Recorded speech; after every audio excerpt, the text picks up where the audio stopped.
আসসালামু আলাইকুম। আশা করি তোমরা ভালো আছো। আমার প্রাণপ্রিয় শিক্ষার্থীরা, দীর্ঘদিন হয়ে গেল আমরা সেই ঘরবন্দি। জানি না কবে সৃষ্টিকর্তা আমাদেরকে আবার সেই সুস্থ অঙ্গনে ফিরিয়ে নিয়ে যাবেন। সবাই আল্লাহর কাছে দোয়া করবা, শীঘ্রই যেন পৃথিবী থেকে আমরা সেই মহামারী, করোনা নামক মহামারী থেকে মুক্তি পেতে পারি। আল্লাহ যেন আমাদের সকলকে সহায় করেন, রোগ মুক্তি করেন, সুস্থ রাখেন। আমরা স্বাস্থ্যবিধি মেনে চলবো, পড়াশোনা করব, আর পিছিয়ে নয়। আমরা সামনের দিকে এগিয়ে যাব। ঘরে বন্দি থেকেই আমরা পড়াশোনা এগিয়ে নিয়ে যাব। আমরা তোমাদের আজকে রাজশাহী কোর্ট একাডেমির পক্ষ থেকে আমি সকলকে জানাই মোবারকবাদ, আবার জানাই আমার প্রাণ ঢালা শুভেচ্ছা। আসসালামু আলাইকুম। আমি অষ্টম শ্রেণীর আজকে আইসিটি ক্লাস নিব, দ্বিতীয় অধ্যায় ইন্টারনেট নেটওয়ার্ক সংশ্লিষ্ট বিভিন্ন যন্ত্রপাতি। এর আগেও আমি দ্বিতীয় অধ্যায়ের উপরে ক্লাস নিয়েছি, আশা করি তোমরা সবাই দেখেছো। যদি আমার ক্লাসে সামান্যতম উপকৃত হয়ে থাকো তাহলে অবশ্যই ক্লাসগুলো সবার মাঝে শেয়ার করে দিবে। আর আমাকে যদি কোনো ত্রুটি থেকে থাকে অবশ্যই আমাকে সৎ পরামর্শ দিবে। আমি সকলকে এই অনুরোধটুকু করব যে আমাকে পরামর্শ দেওয়ার জন্য। তাহলে আজকে আমরা ক্লাস করব ইন্টারনেট নেটওয়ার্ক সংশ্লিষ্ট যন্ত্রপাতি। ইন্টারনেট, নেট বলতেই আমরা বুঝি কিন্তু জাল, তাই না? একটা মাকড়সার জালটা পুরো এলাকা জুড়ে কি চমৎকারভাবে বুনিয়ে থাকে। আমরা যদি সেটা এক কোণা ছিঁড়ে দিই তাহলে কি হবে? সে জালটা সম্পূর্ণ বিচ্ছিন্ন হয়ে যাবে, তাই না? দুর্বল হয়ে যাবে, একটার সাথে আরেকটা সংযোগ থাকবে না। তো আসলে এই নেটওয়ার্কটা যে একটা সুবিশাল কি আন্তঃযোগাযোগ, একাধিক কম্পিউটারের মধ্যে, সারা বিশ্বের মধ্যে যে কম্পিউটারের যে যোগাযোগটা, যোগসূত্রটা, আদান প্রদানের যে প্রক্রিয়াটা, আসলে সেটাই হচ্ছে ইন্টারনেট। এই ইন্টারনেটের লাইন নিতে গেলে আমাদেরকে কিছু যন্ত্রপাতির সংযোগ নিতে হয়। আমরা সেই যন্ত্রপাতি সম্পর্কে সংক্ষিপ্ত আলোচনা করব। আশা করি তোমরা মনোযোগ সহকারে শুনবে এবং খাতা বের করবা, বই বের করবা, দ্বিতীয় অধ্যায় বের করো, ফিরে আমার কথাগুলো শুনে, বই প্লাস আমার কথা শুনে বোঝার চেষ্টা করবে, খাতায় নোট করবে। তাহলে আমরা প্রথমেই দেখো যে নেটওয়ার্কটা কী বা ইন্টারনেটটা কী। এটা দেখতে গেলে দেখবো যে আসলে দুই কিংবা দুটার বেশি কম্পিউটারকে, আসলে দুটা বলছে মুখে তাই, কিন্তু দুটা থাকে না, একাধিক কম্পিউটার থাকে। এই একাধিক কম্পিউটারের মধ্যে যোগাযোগের কোনো মাধ্যম নিয়ে একসাথে জুড়ে দিলে যদি তারা নিজেদের মধ্যে কি করতে পারে, তথ্য বা উপাত্ত আদান প্রদান করতে পারে, তাহলে আমরা সেটাকে বলি কম্পিউটার নেটওয়ার্ক। তাহলে যদিও বলি দুই বা ততোধিক, কিন্তু এটা কি হচ্ছে, অনেক কম্পিউটার, 10টা 12টা, 5টা, অনেক, এর চাইতে অনেক বেশি থেকে থাকে।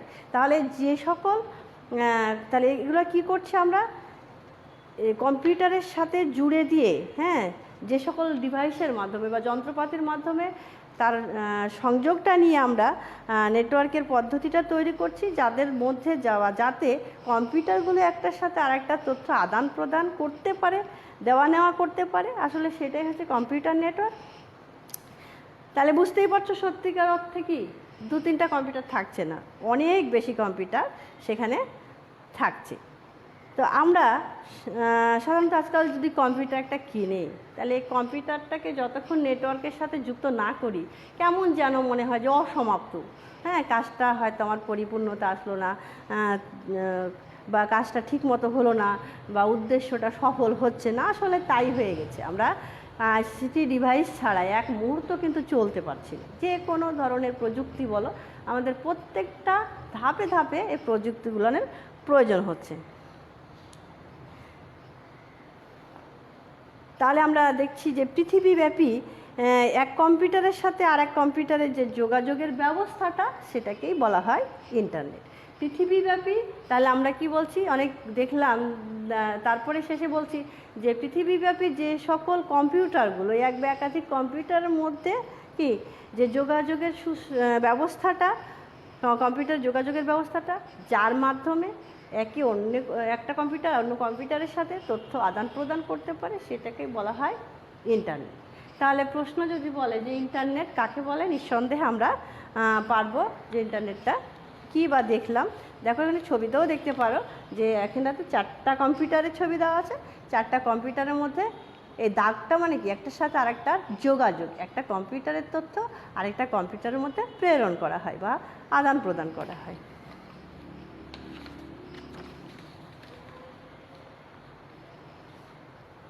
তো এই নেটওয়ার্কের ধারণা নিতে গেলে বা নেটওয়ার্কের সাথে সংযুক্ত বা সম্পৃক্ত হতে গেলে আমাদের কিছু যন্ত্রপাতির সাথে পরিচিত হতে হয়।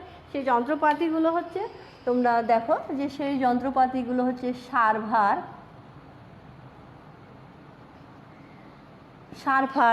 তারপরে কি ক্লায়েন্ট,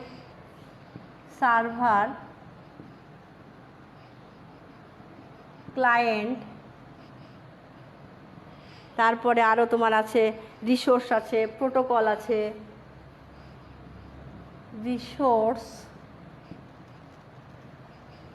প্রোটোকল,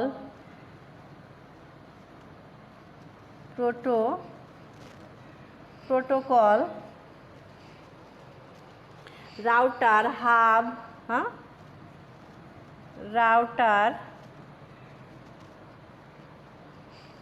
তারপরে আরও আছে হাব। দেখবা বইয়ে চমৎকার করে ছবি সহ দিয়ে দিয়েছে, এগুলা মেন বইয়ে দেখবা 2য় অধ্যায়ে, একবারে চমৎকারভাবে ছবি সহ দিয়ে দেওয়া আছে। সুইচ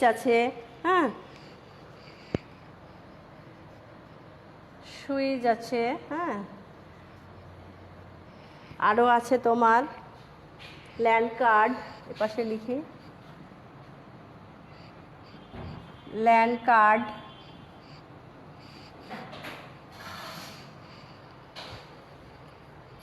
মোডেম,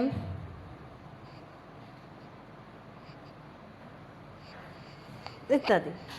এই সকল যন্ত্রগুলোর সমন্বয়ে আমরা কিন্তু নেটওয়ার্কটা নিতে পারি, ইন্টারনেটের সংযোগগুলো নিতে পারি। তাহলে এই যন্ত্রপাতি সম্পর্কে চিনতে হবে এবং সেগুলো সম্পর্কে জানতে হবে। এই সার্ভারটা আসলে সার্ভার নাম শুনলেই বুঝতে পারা যাচ্ছে যে সেটা কি সেভ। এই সার্ভার হচ্ছে মোটামুটি একটি শক্তিশালী কম্পিউটার, যেটি কী করে নেটওয়ার্কের অন্য কম্পিউটারের নানা রকম সেবা দিয়ে থাকে। এই সার্ভারটা কি করছে, নেটওয়ার্কের ভেতরে যতগুলো কম্পিউটার আছে প্রত্যেকটা কম্পিউটারকে কি করছে, সেবা দিয়ে থাকছে। মূল কথা হচ্ছে যে সে তার সার্ভ করছে, সবার কম্পিউটারের মধ্যে তথ্য উপাত্তগুলো শেয়ার করে দিচ্ছে। ক্লায়েন্ট হচ্ছে একটা ইংরেজি শব্দ। কেউ যদি অন্য কারো কাছ থেকে কোনো ধরনের সেবা নিয়ে থাকে তখন তাকেই ক্লায়েন্ট বলা হয়। যে কোনো ধরনের সেবা নিয়ে থাকে সেটাকে ক্লায়েন্ট বলা হয়। কম্পিউটার নেটওয়ার্কের বেলাতেও সেই তাই, ক্লায়েন্ট শব্দটার অর্থ মোটামুটি একই রকমই। যেসব কম্পিউটার সার্ভার থেকে কোনো ধরনের তথ্য বা উপাত্ত নিয়ে থাকে সেটাকেই বলা হয় ক্লায়েন্ট। এই রিসোর্সটা হচ্ছে ক্লায়েন্টের কাছে ব্যবহারের জন্য যে সকল সুযোগ সুবিধা দেওয়া হয়, ক্লায়েন্টের কাছে তার ব্যবহারের জন্য যে সকল সুযোগ সুবিধাটা দেওয়া হয় সেটাই হচ্ছে রিসোর্স। প্রোটোকল হচ্ছে ভিন্ন ভিন্ন কম্পিউটারকে, যে একটা কম্পিউটার আছে, এই ভিন্ন ভিন্ন কম্পিউটারকে একসাথে যুক্ত করতে হলে এক কম্পিউটারের সাথে অন্য কম্পিউটারের যোগাযোগ করার জন্য কিছু নির্দিষ্ট নিয়ম মেনে চলতে হয়। এই নিয়মগুলোকেই বলা হয় প্রোটোকল। তাহলে আমি কী বললাম, যে প্রত্যেকটা কম্পিউটারের মধ্যে যোগসূত্র স্থাপন করার জন্য যে পদ্ধতিটা, যে সিস্টেমটা মেনে চলা হয়, যে নিয়ম নীতিটা মেনে চলা হয়, এই নিয়ম নীতিটাকেই বলা হয় প্রোটোকল। রাউটার হচ্ছে এক নেটওয়ার্ক থেকে অন্য নেটওয়ার্কে ডেটা পাঠানোর প্রক্রিয়াকে রাউটিং বলে। মানে একটা কম্পিউটার থেকে বা একটা নেটওয়ার্ক থেকে আরেকটা নেটওয়ার্কে ডেটা পাঠানোর যে প্রক্রিয়া সেটাকে বলা হয় রাউটিং। আর এই রাউটিংয়ের জন্য যে সকল ডিভাইসগুলো ব্যবহার করা হয় সেটাই হচ্ছে রাউটার। এই রাউটিং করার জন্য যে সকল ডিভাইস ব্যবহার করা হয় সেটাই হচ্ছে রাউটার। হাব, এই হাবটা হচ্ছে সাধারণত তারযুক্ত নেটওয়ার্কে থাকা অনেকগুলো আইসিটি যন্ত্র তথ্য তথা আইসিটি যন্ত্রগুলো কী কী হতে পারে? কম্পিউটার হতে পারে, প্রিন্টার হতে পারে, ট্যাব হতে পারে, মোবাইল হতে পারে, ল্যাপটপ হতে পারে ইত্যাদিকে একসাথে যুক্ত করতে এই হাব ব্যবহার করতে হয়। হাব এক যন্ত্রকে অন্য যন্ত্রের সাথে যোগাযোগ করার একটা সুযোগ সৃষ্টি করে দেয়। বলা যায় যে একই নেটওয়ার্কে হাব দ্বারা সংযুক্ত সকল কম্পিউটার একটি আরেকটির সাথে যোগাযোগ করতে পারে। হাব বললেই আমরা ইন্টারনেট হাব বা নেটওয়ার্কের হাবকে বুঝে থাকি, তবে ইদানিং এখন এই হাবটা তারবিহীন এবং তারযুক্ত ইদানিং আমরা এই হাবটা ইউএসবি পোর্ট, মানে এইরকম একটা চ্যাপ্টা পোর্ট, এরকম ইউএসবি পোর্ট হাব পাওয়া যাচ্ছে, যেটা সহজে লাগিয়ে দিলে হয়ে যায়, অন্য কোনো সংযোগ লাগে না। ইউএসবি পোর্ট হাব পাওয়া যাচ্ছে।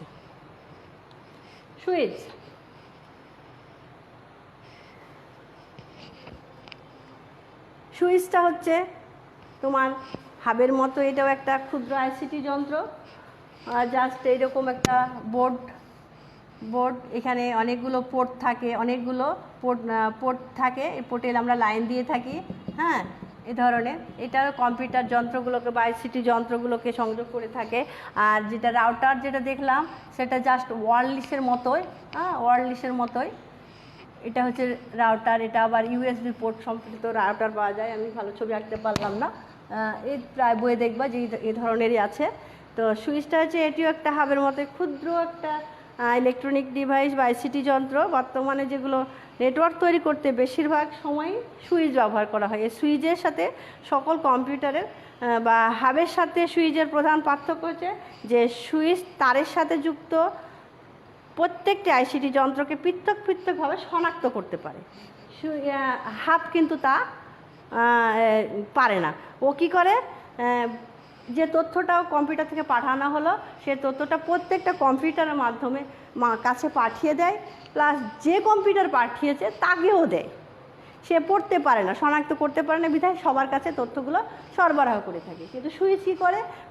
প্রত্যেকটা কম্পিউটারকে আলাদাভাবে যে সকল আইসিটি যন্ত্রগুলো আছে পৃথকভাবে তাদের কাছে সেই ডাটা বা তথ্য উপাত্তগুলো পাঠিয়ে দিতে পারে। সুইচের সাথে যুক্ত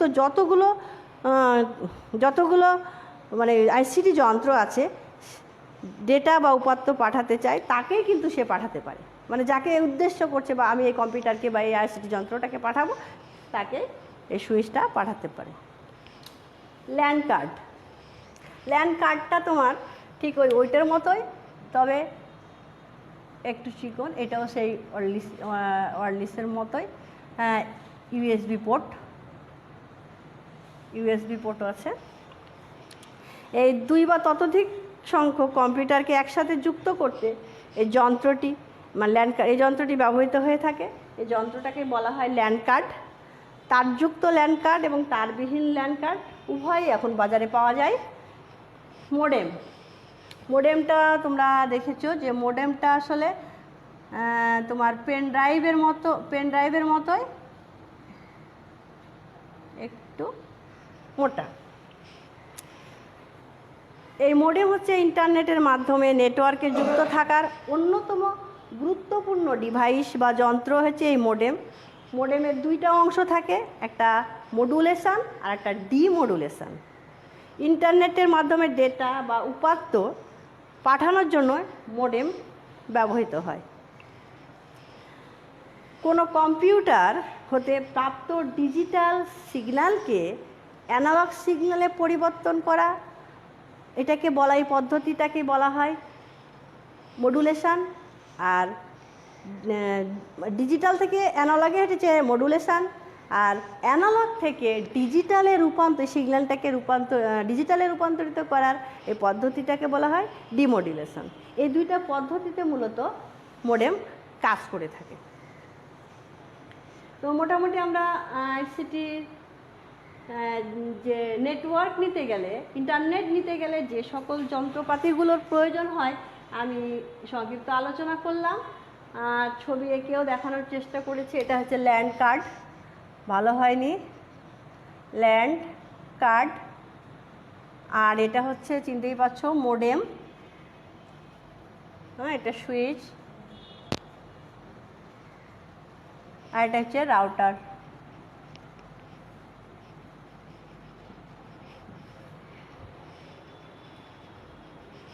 তাহলে এই সকল যন্ত্রপাতিগুলো চিনবা এবং এর কাজগুলো, কাজের পদ্ধতিগুলো সম্পর্কে জানবা।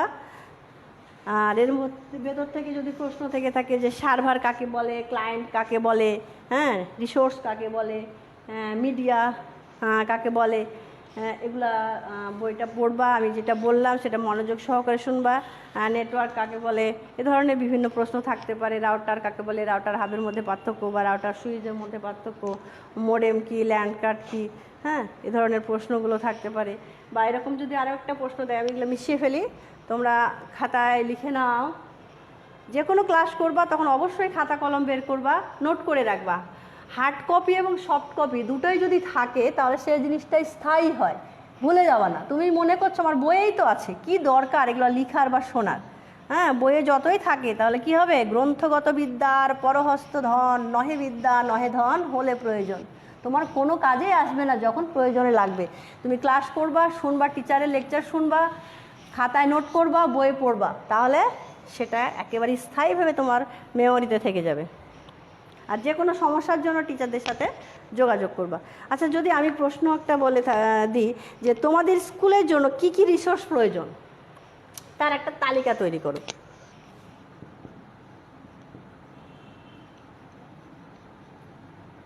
তোমাদের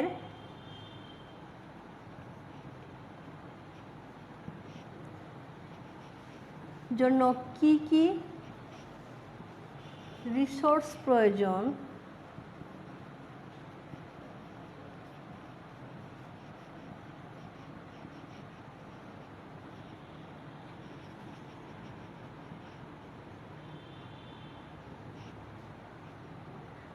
তালিকা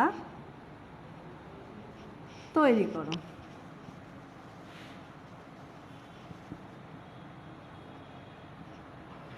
তাহলে কি করবা একটু ভেবে দেখো তো। আমরা একটু চিন্তা করে দেখি, ওই যে ইন্টারনেটের সংযোগ নিতে গেলে যে যন্ত্রগুলো লাগে নিঃসন্দেহে সেগুলোই লাগছে নাকি? একটু ভেবে দেখো তো কি কি লাগছে, দেখি সমাধান পারি কিনা আমরা। প্রিন্টার লাগছে, সেই রিসোর্স তৈরি করতে গেলে কি কি লাগছে, প্রিন্টার লাগছে, ফ্যাক্স লাগছে, আর কি লাগছে দেখো তো, যেগুলো সাহায্য করবে রিসোর্স। যেটা বললাম আমি, যে রিসোর্সটা কি বলেছিলাম, যে ক্লায়েন্টের কাছে ব্যবহারের জন্য যে সকল সুযোগ সুবিধা দেওয়া হয় তার সবগুলোই কিন্তু রিসোর্স। হ্যাঁ যেসব যাদের কাছ থেকে সুযোগ সুবিধাগুলো আমরা পেয়ে থাকি, তাহলে এখানে কি কি তোমার স্কুলে প্রয়োজন হতে পারে? ইন্টারনেট লাগবে, ইন্টারনেট তো অবশ্যই লাগবে।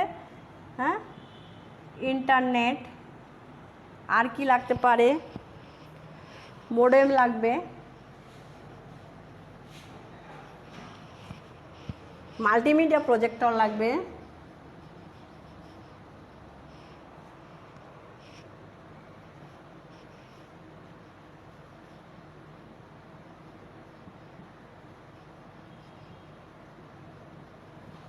মাল্টিমিডিয়া প্রজেক্টর লাগবে, আর কি লাগবে? মনিটর লাগবে। মনিটর ছাড়া আমি কিসে দেখবো, তাই না? প্রজেক্টরে তো দেখাবো বড় করে, মনিটরে কাজ করব, মনিটর তো একটা আয়না, তাই না, দর্পণ স্বরূপ। তাহলে এই ধরনের এই ডিভাইসগুলো বা এই আইসিটি যন্ত্রগুলো আমাদের লাগবে যদি আমরা আমাদের স্কুলের জন্য একটা রিসোর্স তৈরি করি। এগুলো আমাদের প্রয়োজন।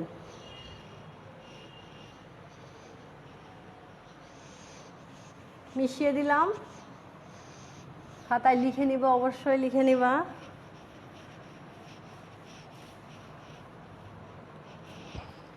তারপরে আগে আমি আলোচনা করেছিলাম সার্ভার। বলো তো সার্ভার কাকে বলে? সার্ভারটা মনে আছে কি?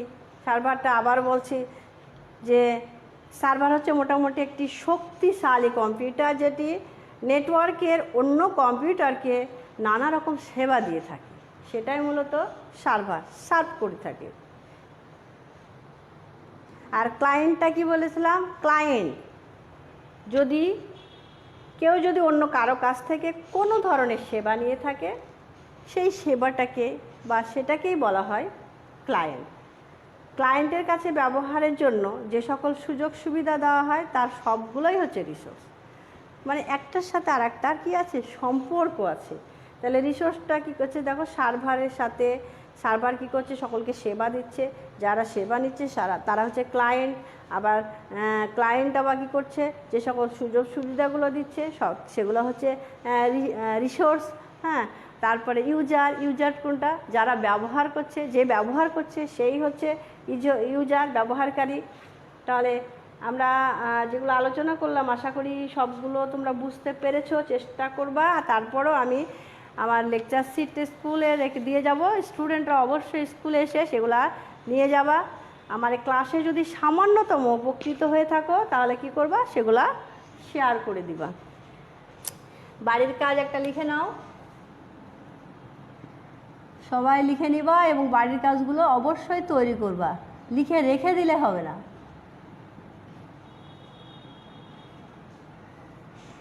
বাড়ির কাজ লিখে নাও।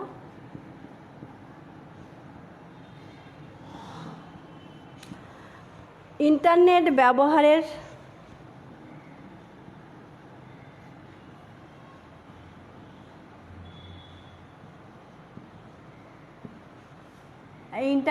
ব্যবহারের পাঁচটি সুবিধা ও অসুবিধা। হ্যাঁ, ইন্টারনেট ব্যবহারের পাঁচটি সুবিধা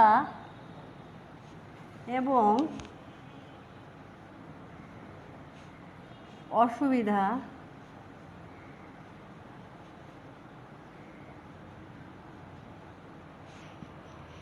লিখো।